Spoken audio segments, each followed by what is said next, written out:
रात के लगभग 12:30 बजे थे। आसमान में हल्की धुंध थी और सड़क पर सन्नाटा पसरा हुआ था। सड़क के किनारे लगे सूखे पेड़ ऐसे लग रहे थे जैसे कई सालों से किसी ने उन्हें छुआ ही न हो। हवा में अजीब सी नमी थी, जैसे बारिश आने वाली हो, लेकिन आसमान पूरी तरह साफ था। सड़क पर दूर दूर तक कोई गाड़ी नहीं, बस कभी कभी किसी उल्लू की आवाज उस खामोशी को तोड़ देती। रघु, लगभग 38 साल का ट्रक ड्राइवर, अपने पुराने ट्रक को चलाते हुए सोच रहा था कि डिलीवरी जल्दी खत्म हो जाए तो थोड़ा आराम कर लेगा। पिछले 5 साल से वो यही काम कर रहा था, रात के अंधेरे में ट्रक चलाना, डिलीवरी करना और सुबह तक किसी ढाबे पर सो जाना। उसे डर नहीं लगता था, लेकिन उस रात कुछ अलग था। ट्रक के शीशे पर जमी धुंध, हवा की सीटी जैसी आवाजें और सड़क की वीरानी, सब कुछ असहज महसूस हो रहा था। रघु का जीपीएस अचानक गड़बड़ाने लगा। स्क्रीन पर रास्ता बार बार बदल रहा था। उसने सोचा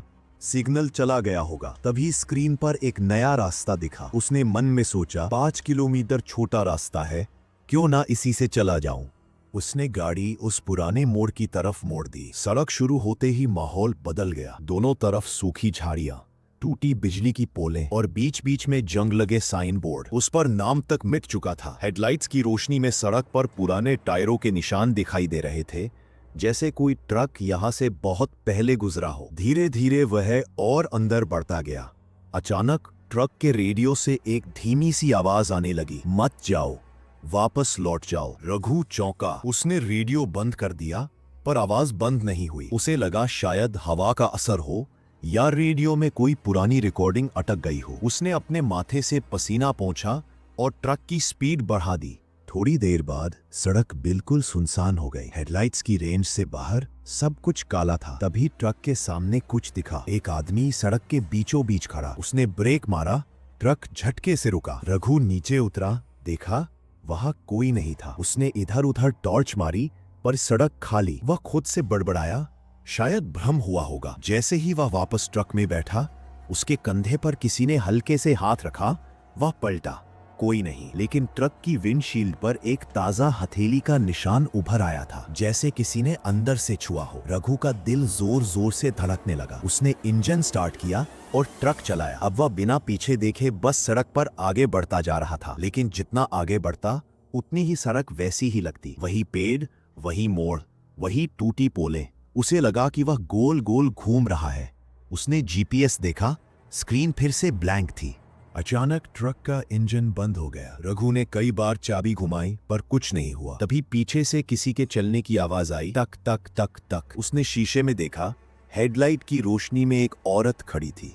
लाल साड़ी, खुले बाल और हाथ में एक पुराना बैग। वो धीरे धीरे ट्रक की तरफ बढ़ी। रघु ने खिड़की बंद करने की कोशिश की, पर वो जाम हो गई। औरत ने कांच पर दस्तक दी, भैया गांव तक छोड़ दोगे, बहुत देर हो गई है। उसकी आवाज में कुछ ऐसा था जो अजीब तरह से सुकून भी देता था और डर भी। रघु ने सोचा शायद कोई फंसी हुई औरत होगी, छोड़ देता हूँ। उसने दरवाजा खोला, बैठ जाओ। औरत मुस्कुराई और पीछे की सीट पर बैठ गई। रास्ता फिर शुरू हुआ।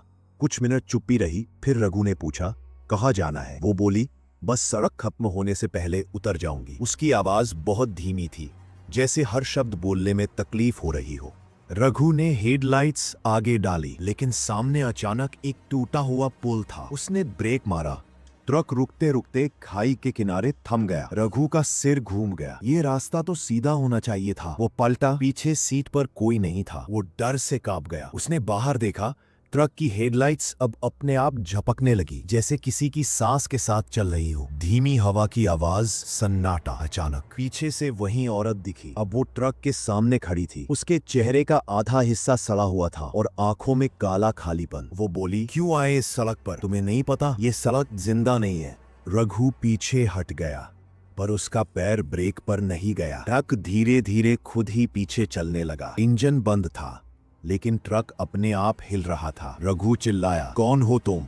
और तभी सड़क के दोनों तरफ आवाजें आने लगी। हम है वो जो लौट नहीं पाए। वो देखता है, सड़क के किनारे दर्जनों परछाएं हैं। कुछ के सिर नहीं है, कुछ के शरीर आधे हैं। सब उसी की तरफ देख रहे हैं। उसके शरीर से पसीना टपकने लगा। उसने किसी तरह ट्रक को स्टार्ट किया, और पूरी ताकत से एक्सेलरेटर दबाया। ट्रक चीखता हुआ आगे बढ़ा। हेडलाइट्स में अब सड़क नहीं, किसी गांव का टूटा हुआ फाटक था। फाटक पर लिखा था देवलिया गांव, प्रवेश वर्जित। वो जगह बेहद सुनसान थी। चारों तरफ जले हुए मकान, झुलसे पेड़ और राख। सड़क के किनारे एक पुराना ट्रक खड़ा था, बिल्कुल उसके ट्रक जैसा था। उसने क्यूरियोसिटी में ब्रेक मारा और उतरा। उस ट्रक के दरवाजे पर मिट्टी से लिखा था रघु ट्रांसपोर्ट। उसका दिमाग सुन्न पड़ गया। उसने पीछे मुड़कर देखा। उसका खुद का ट्रक नहीं था, पुराना ट्रक बचा था, वही जो सामने खड़ा था। धीरे से पत्ते हिलते हैं, हवा चलती है। अंदर किसी के रोने की आवाज आई। उसने दरवाजा खोला।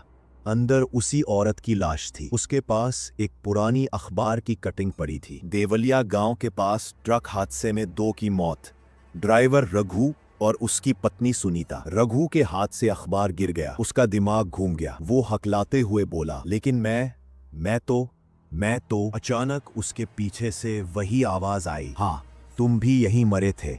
वो पलटा और वहां उसकी ही परछाई खड़ी थी। चेहरा वैसा ही, कपड़े वैसे ही, बस आंखों में गहरा सन्नाटा। उसके कानों में सन्नाटे की गूंज भर गई। ट्रक की हेडलाइट अपने आप जली और सड़क की तरफ इशारा किया। वो पुरानी सड़क अब वैसी नहीं थी। वहां कोई खाई नहीं थी, कोई फाटक नहीं, बस धुंध और अंतहीन रास्ता। उसने ट्रक की तरफ देखा। औरत अब मुस्कुरा रही थी।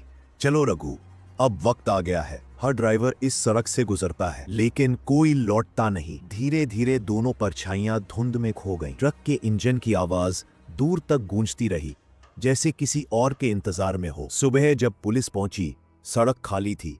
पुलिस ने जब ट्रक की तलाशी ली तो उन्हें डैशबोर्ड के नीचे से एक पुराना ड्राइवर लॉगबुक मिला। वह पूरी तरह गीली थी, लेकिन कुछ पन्ने अब भी पढ़े जा सकते थे। पहले पन्ने पर लिखा था old highway route, trip number 47, रात 12:40। नीचे के पन्नों में अजीब बातें थी। लाल साड़ी वाली फिर दिखी, आवाजें फिर आईं, पर ये बार बार एक ही नाम पुकारती है, रघु। मैं शायद अकेला नहीं हूँ इस ट्रक में। इंस्पेक्टर ने भौहें चढ़ाई। किसी ड्राइवर में पहले भी यही रास्ता लिया था शायद। सिपाही ने कहा, सर इस सड़क पर तो 2015 में भी ऐसा ही हादसा हुआ था। इंस्पेक्टर चुप रहा। उसने ट्रक के बोनेट पर हाथ फेरा। सतह ठंडी थी, पर इंजन बिल्कुल गर्म, जैसे अभी अभी चला हो। तभी उसके पीछे खड़ा कांस्टेबल बोला, सर इस इलाके के लोगों से पूछना चाहिए। वे पास के गांव पहुंचे, देवलिया गांव। गांव में मुश्किल से 5-6 झोपड़ियां बची थी। एक बूढ़ा आदमी बैठा था, जिसकी आंखों में अजीब सी थकान थी। इंस्पेक्टर ने पूछा, बाबा इस सड़क पर हादसे बहुत होते हैं, जानते हो क्यों? बूढ़ा धीरे से बोला, ये सड़क कभी हादसों की नहीं थी बेटा, ये तो शाप की सड़क है। शाप? हाँ, कई साल पहले यहाँ एक ट्रक पलटा था। उसमें एक ड्राइवर और उसकी बीवी मरे थे। गांव वालों ने कहा ट्रक को हटाओ, लेकिन रात में ट्रक अपने आप वापस सड़क पर आ जाता था। तब किसी ने डर के मारे गांव ही छोड़ दिया। कहा जाता है जो भी उस सड़क पर जाता है वो या तो उसी ट्रक को देखता है या खुद उसका हिस्सा बन जाता है। इंस्पेक्टर ने नोटबुक में सब लिखा, पर दिमाग में सवाल घूमने लगे। अगर ये सच है तो ये ट्रक हर साल यहाँ क्यों दिखता है? बूढ़ा मुस्कुराया, क्योंकि हर साल कोई ना कोई शॉर्टकट लेता है। वो बात कहते ही आसमान पर बादल छा गए। हवा तेज चलने लगी। अचानक सड़क की तरफ से ट्रक के हॉर्न की आवाज आई, बॉ।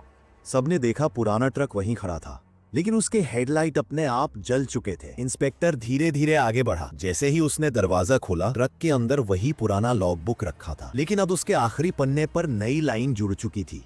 पुलिस भी आई थी, पर सड़क ने उन्हें भी रोक लिया। इंस्पेक्टर ने फौरन लॉगबुक नीचे फेंका और पीछे हट गया।